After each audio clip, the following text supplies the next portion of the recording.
Jesus continued, "There was a man who had 2 sons. The younger one said to his father, 'Father, give me my share of the estate.' So he divided his property between them.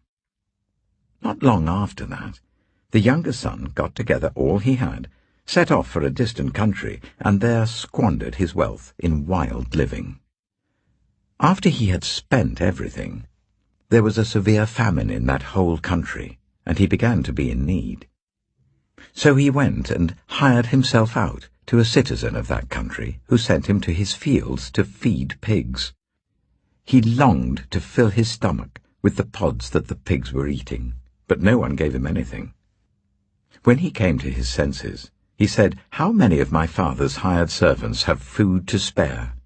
And here I am, starving to death. I will set out and go back to my father and say to him, Father, I have sinned against heaven and against you. I am no longer worthy to be called your son. Make me like one of your hired servants.' So he got up and went to his father.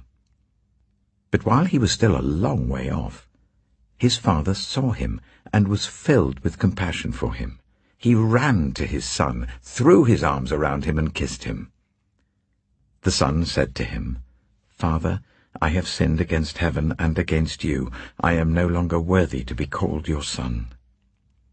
But the father said to his servants, 'Quick!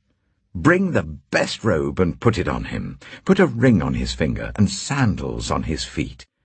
Bring the fattened calf and kill it. Let's have a feast and celebrate. For this son of mine was dead and is alive again. He was lost and is found.' So they began to celebrate. Meanwhile, the older son was in the field. When he came near the house, he heard music and dancing. So he called one of the servants and asked him what was going on. 'Your brother has come,' he replied, 'and your father has killed the fattened calf, because he has him back safe and sound.' The older brother became angry and refused to go in.